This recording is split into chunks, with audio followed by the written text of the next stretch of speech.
오늘 저희들을 함께 보실 하나님 말씀은 출애굽기 21장 22절에서 22절에서 27절의 말씀입니다. 제가 봉독해 올리겠습니다. 사람이 서로 싸우다가 임신한 여인을 쳐서 낙태하게 하였으나 다른 해가 없으면 그 남편의 청구대로 반드시 벌금을 내되 재판장의 판결을 따라 낼 것이다. 그러나 다른 해가 있으면 갚되 생명은 생명으로 눈은 눈으로 이는 이로 손은 손으로 발은 발로 된 것은 된 것으로 상하게 한 것은 상함으로 때린 것은 때림으로 갚을지니라.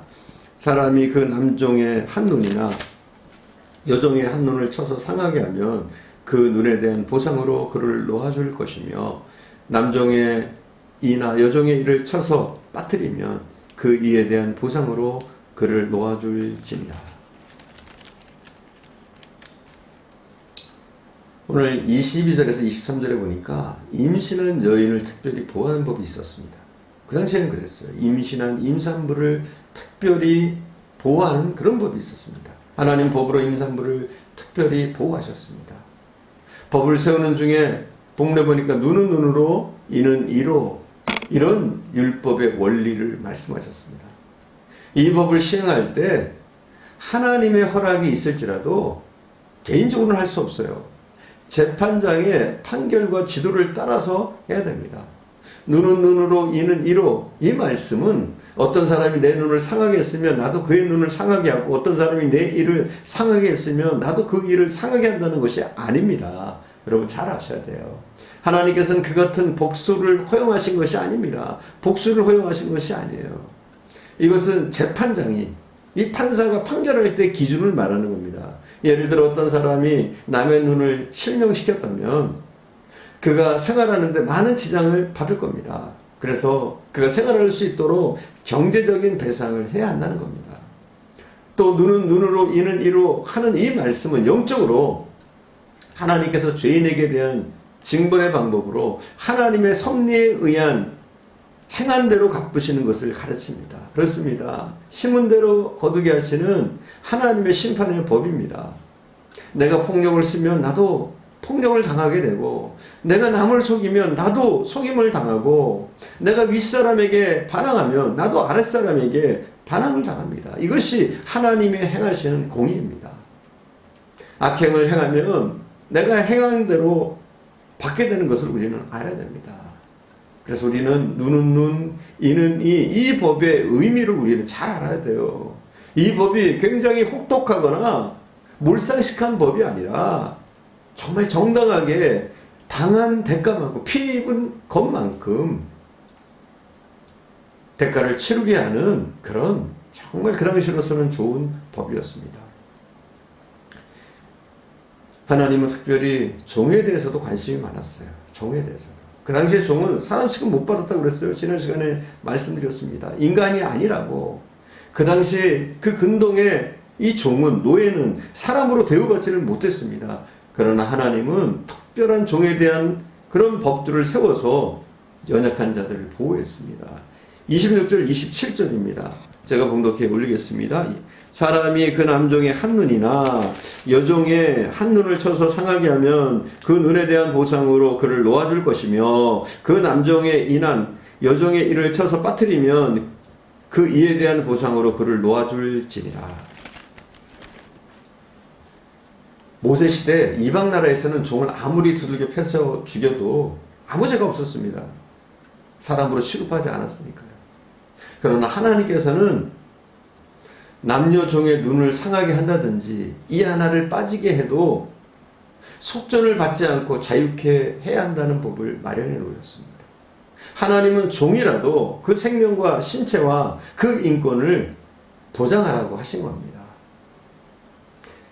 이런 상황들을 생각할 때 국가가 존재하는 이유를 우리는 알 수 있습니다. 하나님께서는 무죄한 피를 흘리는 것을 막고 또 약자들의 피해를 공정하게 보상하도록 하기 위해서 국가에 칼을 주신 겁니다. 그렇습니다. 하나님은 정당한 법 질서가 유지되도록 하셨습니다. 그리고 28절에서 36절에 보니까 소가 사람을 상했을 때 보상법이 나와 있어요. 여러분이 한번 읽어보십시오. 여기에 보면 어떤 소가 남자나 여자를 뿔로 받아서 그 사람이 죽었다든지, 또 자기가 파놓은 구덩이에 사람이나 소가 또 나귀가 빠져 죽었다든지 상해를 입었으면 하나님께서는 그런 경우 소의 임자나 구덩이를 판 자에게 책임을 지도록 하셨습니다.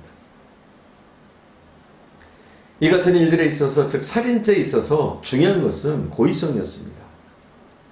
소가 고의성 없이 사람을 죽였을 경우에는 용서해 줬습니다. 그러나 고의성이 인정되면 절대로 용서하지 않았습니다. 은근의 고통을 당할 수밖에 없도록 하나님은 하셨습니다. 이것이 하나님의 공의입니다. 그러나 고의적인 살인이 아닌 경우에는 자신이 죽임을 당하지 않지만 그 모든 책임만은 지게 했습니다. 만일 자기 집 소가 다른 사람을 받아서 죽이면 고의적 살인으로 보지 않았습니다. 그러나 그 소는 죽이고 죽은 자의 생명에 해당하는 속죄금을 내야 했습니다. 만일 웅덩이를 팠다가 처리를 잘못해서 사람이 빠져 죽었으면 고의적인 살인으로 보지 않았습니다. 그리고 죽은 자에 대한, 죽은 동물에 대한 배상을 해야 했습니다. 그러나 만일 자기 집에 소가 평소에 잘 받는 습관이 있는데 주의하지 않아서 사고가 생겼다면 그것은 고의적인 살인으로 보았습니다. 그래서 그 주인은 죽임을 당해야 했습니다. 이렇듯 하나님께서는 고의적으로 사람을 죽이는 것에 대해서는 용서하지 않았습니다. 이 말씀에서 우리가 깨달아야 할 진리는 자신의 의도가 없었더라도 주의하지 않아서 사람을 죽게 할 경우 자기가 한 것과 똑같은 책임이 있다는 것입니다. 하나님께서는 모든 사람에게 자기가 맡은 일에 대한 선량한 책임을 부과하셨습니다. 그것은 자기 소관 안에 있는 모든 것이 바른 목적으로 사용되도록 감독하고 지도해야 될 책임이 있다는 것입니다. 대초에 하나님께서는 사람을 만드시고 그에게 다스리는 권세와 또 책임을 주셨습니다. 다스린다고 하는 것은 모든 것이 제자리에서 올바른 목적으로 사용되게 하는 것을 말하는 겁니다. 부모는 내 자녀가 죄 짓는 자리에 나가지 않도록 돌보고 다스려야 될 책임이 있습니다. 그리스도인은 이 세상의 등불입니다. 그리스도인은 사람들이 잘못된 길을 갈 때에, 특별히 지옥으로 향해 갈 때에 그 위험성을 알려주고 경고해야 될 책임이 있습니다. 이런 책임이 분명하게 나타나는 말씀이 에스겔서입니다. 하나님은 에스겔을 민족의 파수꾼으로 세우시고 악인에게 너는 망할 것이다 라고 가르쳐야 된다고, 외쳐야 한다고 말씀하십니다. 그럼에도 불구하고 그들이 듣지 않다가 망하게 되었다면 책임이 없으나, 만약 네가 전하지 않아서 그들이 망했다면 그 핏값을 너에게서 찾겠다고 에스겔에게 말씀하십니다. 하나님이 이스라엘의 선지자를 세우신 것은 저들의 악을 지적하도록 세우신 겁니다.